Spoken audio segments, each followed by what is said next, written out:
Raynie, thank you so much for joining me and congratulations on your MasterChef journey. Thanks, Sarah. Always a sting to watch the rerun of getting kicked off the show, but also couldn't be more fulfilled in my heart and happy at the chance. Oh, that's amazing. Okay, so yeah, let's start there. How did it feel watching the episode back and how are you feeling now? Yeah, so I think watching the episode back, this day's coming. Like you never know the day you're gonna die, except in the MasterChef kitchen, you know the day you're gonna die. So I would say there was a lot of anxiety. Like it sits like deep in your tummy. You're like, hey, this numb day is coming. It's gonna be hard. Um, but I think watching it back, it's like a sense of relief. It's a sense of gratefulness. And it's just a sense of admiration towards everybody who has taken the chance to put themselves out there. It's so much harder to be authentic than everybody thinks that it is. Like everyone thinks that you're fake, whatever. No, like, girl, those are real tears down my face. So, I would say today I'm sitting here like grateful, blessed, humbled, and trying to think of, hey, I have about 1,000 ideas in my head of how I would have redone things. But that's what pieces of paper are for, and that's what getting back in the kitchen does for you. Well, and the level of skill in that kitchen is really as high as it's going to get, right? So even just being there, you must feel pretty proud of yourself to have got to that level. Did you expect was it was it more vigorous and like were the people around you more talented than you thought going in or like was that what you were expecting from a franchise like MasterChef Canada? Yeah, totally. So I think here's the real hard part. I know what I did to prepare. I know like what my game plan was, like leading up into the show. I knew exactly how I wanted to prepare. I think when I look around everybody around us and like the cast and I have said to each other all the time, we're really blessed that we respect each other enough and we recognize the skill in each other to say, hey, one bad day gets you out, but any one of us could have won at any given day. Any one of us could have been in the bottom. Any one of us could have been in the top. So I would say, like, I was hopeful they weren't as skilled as me. But man, oh man, these guys friggin' kill it. These guys are so impressive. And like, I learn from them every time I talk to them. I have already chatted with a few of your cast members and they feel the same thing. And you know what?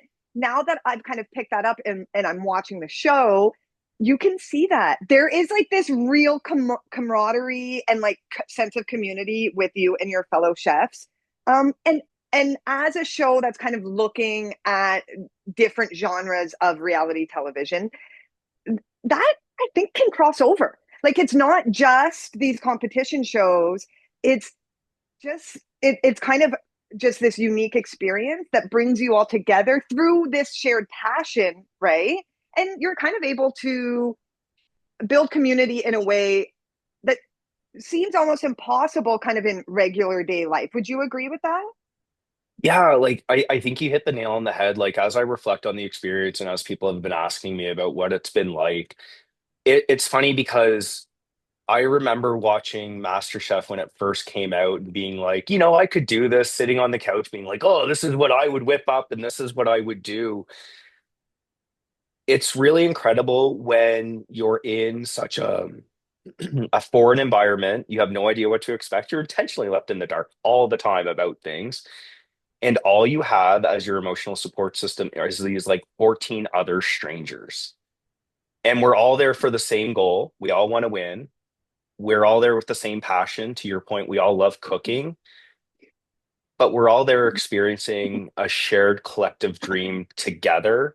And I just feel like that bond could never be broken. It could never be questioned. I have lifelong friends now. And like I'm inspired by these people. And if you were to ask me, like going into the show, I'd be like, I'm there for myself. Like I'm gonna stab everyone in the back if I get a chance to. Oh, absolutely not. Like not the right like context, not the right show. Like you're just as excited seeing somebody else succeed as you are just getting through to the next round. And I think that's really tough for me to say because if you were to ask me like before the show, I've been like, no, I'm gonna friggin' win. I'm gonna like do whatever I can to win, and I'm out for myself. And no, it just I found family and I found community to your point, and that's something really special, I that's really special for me to hear. Because like I said, even on a show, I'm from Big Brother Canada. Okay. So right? even on a show I've like seen. Oh, girl, I've seen it. Come on now. okay, so you and you know the Big Brother world, right? So Yeah, it's even more kind of framed in this, in order to succeed, you should be cutthroat is the kind of mentality. But I yeah, found myself, I actually didn't fight too much with time doing what felt right and natural and good in terms of like being there for other people, making connections, having deep conversations. That kind of just like and like supporting people when they need support so that then they feel obligated, hey, if we're talking in a strategic way, to be there for you. But at the end of the day, those are kind of just like they're those nice qualities that don't often seen as things that get you ahead. But I learned from even my show that it's those things that actually make you better as well. You're doing the yeah. right things. You're recognizing the talent in other people. You're respecting other people's perspectives. And doing that, you end up growing much more as a person than you would by being kind of like in a vacuum going through this competition. Yeah, 100%. Like I think one thing that MasterChef does that a lot of reality TV shows don't do is it provides a very human element of the experience, like to share the backstories, to share that vulnerability. Um, and I feel like we're living in like just like, if we're gonna go macro here, I think we're living in this society right now and in this echo chamber of you need to be bad and controversial and like stand your ground and be like a bad bitch, whatever it is. And like, let's just be honest, like, be a good person, play the game as intended. Like, I play board games all the time. I love lying board games. I'm a terrible liar, but I think I'm great. But everyone teases me until I'm terrible. But I mean, I think we can be respectful. I think we can be there for each other. I think we can build community out of reality TV. And I think at the end of the day, if any of us did anything that was like kind of shady or backstabby, whatever it was, I think we can all respect each other to know, like, yo, it came from a good place.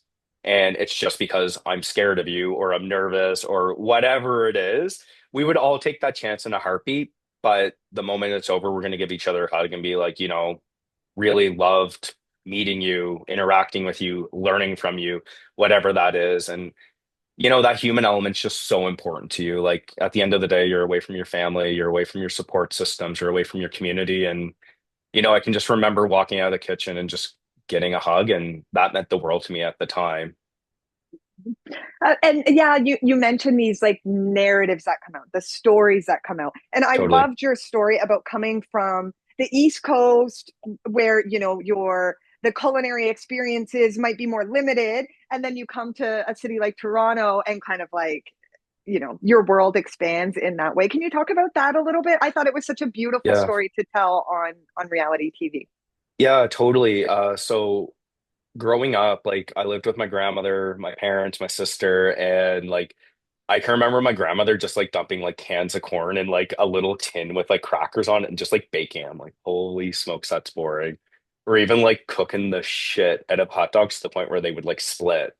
So I saw my grandmother and mom like growing up a lot in the kitchen. My mom was very big on Monday dinners. We don't do Sunday dinners in my house. We do Monday dinners because Mondays were just easier for her to manage. And watching my mom bring people together through food. Now, she'd kill me if she heard me say this. I'm a much better cook than my mother. Her and I like have it out all the time in the kitchen over like stupid little things. But I grew up in a kitchen where everything was really basic. Like spaghetti was out of like a bag of pasta and a can of sauce.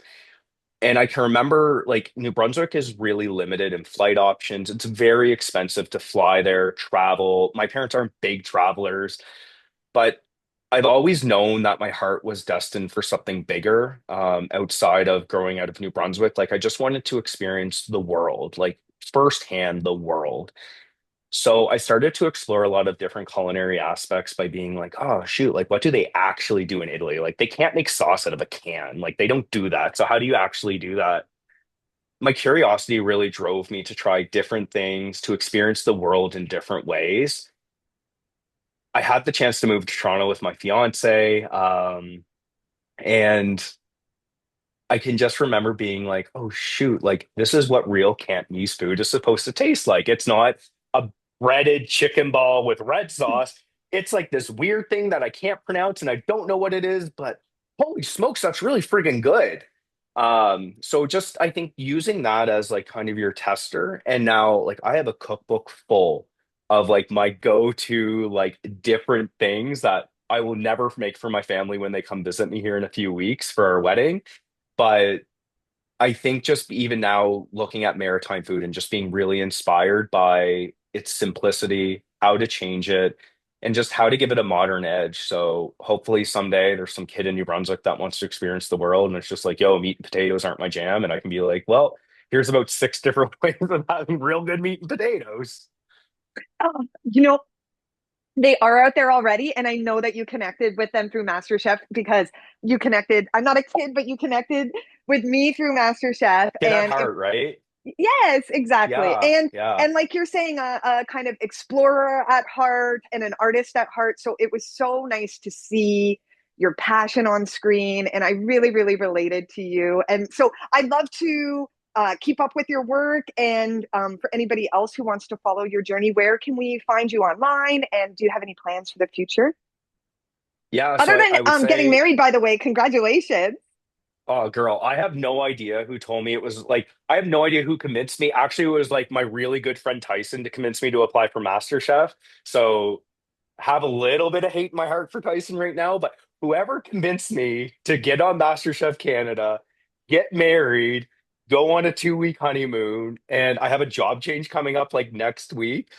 I'm not sure who told me like all this stuff was a good idea, but girl, I'm tired. I'm ready for a break.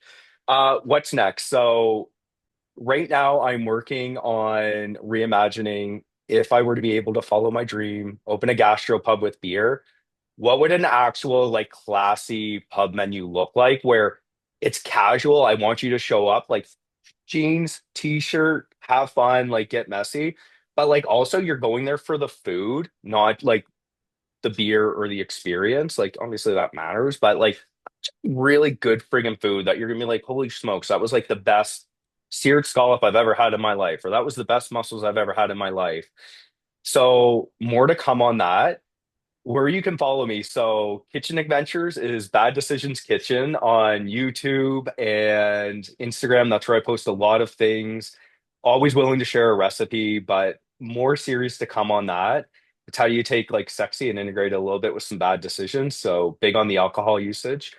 But if you want that behind the scenes view of what does Rainey do day to day and behind the scenes, it's Ray STX on Instagram, and that's usually the best way to get a hold of me. But like eager to answer any of your questions. If anybody wants to teach me how to make shrimp, could use a lesson, I guess.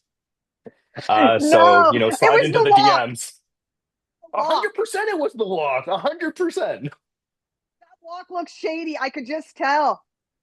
Yeah, yeah. But Trust me, my mommy called me last night, and one, she was like, "I'm proud of you," and two, "What the fuck are you doing? You know how to cook shrimp." well, thank you again. And I can't wait to follow along because I need some of those seared scallops in my life. So the Gastropub, I'll be your first customer if that's okay. Oh, And girl, no, just slide into my DMs. I'll find a night for you to come over and crack a few moose head and let's go. okay, I'm there. Rainey, I Yeah, yeah, can't thank let's you do enough. it. You are a charmer, and we will miss you on the show, but we're really excited to see what where life takes you next.